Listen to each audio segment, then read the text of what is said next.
కానివ్వండి, అంటే శానిటేషన్ అంశంలో కానివ్వండి, మంచినీరు సప్లై, డ్రింకింగ్ వాటర్ సప్లైలో కానివ్వండి, మూడవది లైటింగ్లో, ఈ 3 అంశాలను ప్రధానంగా తీసుకొని పుర ప్రజలకు ఎక్కడా కూడా ఇబ్బంది లేకుండా ఈ సమ్మె కారణంగా చర్యలు తీసుకోవడం జరిగిందని చెప్పి కూడా మనం చేసుకుంటున్నాం.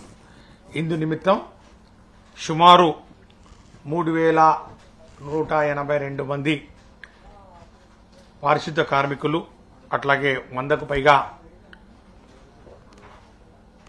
నాన్ పిహెచ్ వర్కర్స్ అంటే పారిశుద్ధేతర కార్మికులు, అంటే ఈ టెక్నికల్ పీపుల్, వాళ్ళు ఎందుకు తక్కువ ఉన్నారంటే వాళ్ళలో 95% స్ట్రైక్లో పాల్గొనట్లేదు. కాబట్టి ఈ సుమారు 3,500 పైచులకు అదనంగా సిబ్బందిని తీసుకొని, ట్రాక్టర్లను అదనంగా హైరింగ్ చేసుకొని, డ్రైవర్లను అదనంగా హైరింగ్ చేసుకొని ఎప్పటికప్పుడు చెత్తను లిఫ్ట్ చేసి ఈ యొక్క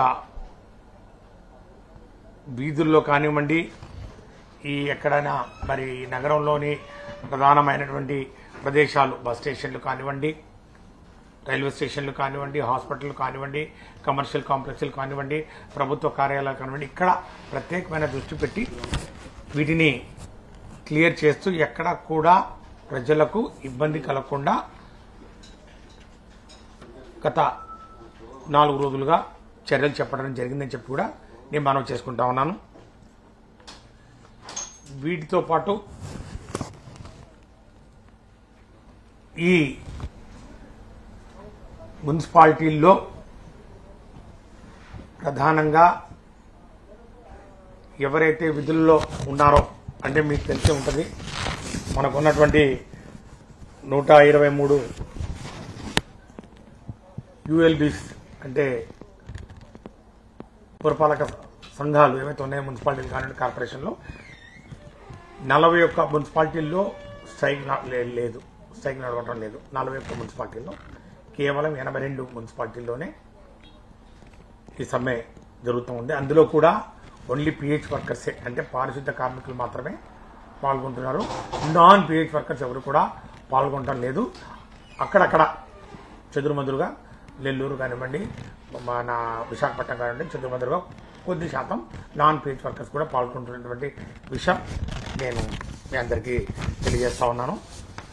ప్రధానంగా ఈ చర్యలు చేపట్టడం, పారిశుద్ధ మెరుగుకు ప్రత్యేకమైనటువంటి చర్యలు కానివ్వండి, నగరాల్లో ఎక్కడ కూడా మరి దుర్గంధం పెరిగిపోకుండా, మరి అట్లాగే ఈ పుర ప్రజలకు ఎక్కడ కూడా ఇబ్బంది లేకుండా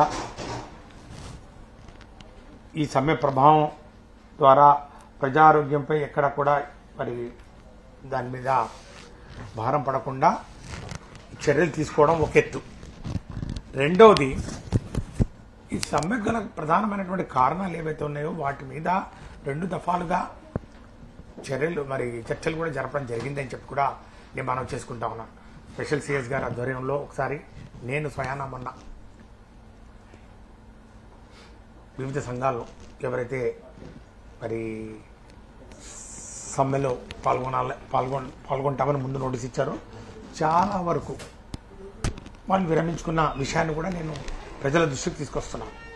కేవలం ఒక సీటు సిఐటియు తప్ప మిగతా అందరూ కూడా విధులకు హాజరవుతున్న విషయాన్ని కూడా నేను ఈ సందర్భంగా అందరికీ తెలియజేస్తా ఉన్నాను. ప్రధానమైనటువంటి డిమాండ్ ఏవైతే ఉందో ఆ డిమాండ్ ఏదైతే ఉందో వాళ్ళ యొక్క జీతభత్యాల గురించి, ఉద్యోగ భద్రత గురించి, ముఖ్యంగా ఈ మన ఆక్యుపేషనల్ హెల్త్ అలవెన్స్ ఏదైతే ఉందో ఓహెచ్ఏ ఏదైతే 6,000 రూపాయలు ఇస్తా ఉన్నామో దానికి సంబంధించి మరికొన్ని విభాగాల్ని, కేటగిరీస్ని అందులో చేర్చాలి అనేది ముఖ్యమైన డిమాండ్. దానికి సంబంధించి నేను ఒకటే చెప్పదలుచుకున్నాను. ఈ ప్రభుత్వం, గౌరవ ముఖ్యమంత్రి వర్యులు వైఎస్ జగన్మోహన్ రెడ్డి గారి నాయకత్వంలో జగనన్న ప్రభుత్వం పారిశుద్ధ కార్మికుల మీద ఎంతో ఉదారంగా, ఎంతో మానవీయ కోణంలో ఆలోచన చేసి వారు చాలా దుర్భరమైన పరిస్థితుల్లో పనిచేస్తున్న వారి యొక్క ఈ వర్కింగ్ కండిషన్స్ ఏవైతే ఉన్నాయో చాలా ఇబ్బందికరమైనవి. ఎవరు కూడా ముందుకు రాని పరిస్థితుల్లో అధికంగా వారు ఉన్నటువంటి ఆ యొక్క పారిశుద్ధ కార్మిక వృత్తిలో ఉన్నటువంటి వారు బడుగు బలహీన వర్గాల దళిత వర్గాల వారికి చెందిన మరి కుటుంబాలు కాబట్టి ఎంతో దయార్ఘ హృదయం. ఎంతో ముఖ్యమంత్రి గారు గతంలో అధికారంలోకి రాకముందు పిహెచ్ వర్కర్స్కి ఉన్నటువంటి జీతం ఎంతో తెలుసా? కేవలం 12,000 రూపాయలు.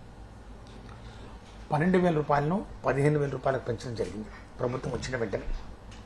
ఆ 15,000 నుంచి మళ్ళా వారికి పే ఫిక్సేషన్ ద్వారా ఇది మాకు వచ్చింది, మాకు మీరు ఏదైతే అదనంగా 6,000 రూపాయలు ఇవ్వాలనుకుంటున్నారో అది కూడా కలిపి ఇవ్వండి అంటే అది కూడా కలిపితే 21,000. అంటే 12,000 రూపాయలు వాళ్ళకు ఉన్నటువంటి పిహెచ్ వర్కర్స్కి ఉన్నటువంటి జీతం జగనన్న ప్రభుత్వం వచ్చిన తర్వాత 9,000 అంటే సుమారుగా 75% పెంచుతూ 21,000 చేయడం జరిగిందనే విషయాన్ని కూడా నేను మనవి చేసుకుంటా ఉన్నాను. ఇంత పెద్ద మొత్తంలో ఎక్కడైనా కూడా పొరుగు రాష్ట్రం కానివ్వండి, తెలుగు రాష్ట్రం కానివ్వండి, ఇతర రాష్ట్రాల్లో కానివ్వండి పారిశుద్ధ కార్మికులకు ఇంత పెద్ద ఎత్తున డబ్బు ఇచ్చిన మరి దాఖలాలు ఉన్నాయని చెప్పి నేను అడుగుతా ఉన్నాను. దయచేసి కార్మిక సంఘాల నాయకులు ఇది ఒక విషయాన్ని గమనించండి. అంటే ప్రభుత్వం యొక్క ఆలోచన విధానం గమనించండి. ఇది పిహెచ్ వర్కర్స్ సంబంధించింది. ఇంకా నాన్ పిహెచ్ వర్కర్స్ ఎవరైతే ఉన్నారో ఈ యొక్క engineering, semi engineering, semi skilled, unskilled workers ఎవరైతే ఉన్నారో వారికి సంబంధించి వారి జీతభత్యాలను కూడా గణనీయంగా పెంచడం జరిగిందని చెప్పుకునే సందర్భంగా నేను మనవి చేసుకుంటా ఉన్నాను.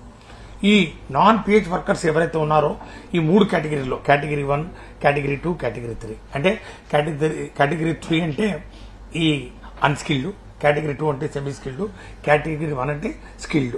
వీళ్ళ జీతభత్యాలు కేటగిరీ 3లో 12,000 ఉంటే వారి జీతాలని 15,000 చేయడం జరిగింది. కేటగిరీ 2లో 15,000 ఉంటే వారి జీతాలని 18,500 రూపాయలు చేయడం జరిగింది. కేటగిరీ 1 మరి 17,500 ఉంటే 21,500 జరిగింది. అంటే ఒక్కొక్క కేటగిరీలో 3 నుంచి 4,000 రూపాయలు పెంచడం జరిగింది. ఒకటి 3,000, ఒకటి 3,500, ఒకటి 4,000 రూపాయలు పెంచింది. అంటే కనీసం అంటే 25% అదనంగా ఈ కేటగిరీస్ నాన్ పిహెచ్ వర్కర్స్ కూడా పెంచే విషయం ఈ సందర్భంగా తీసుకొస్తాం.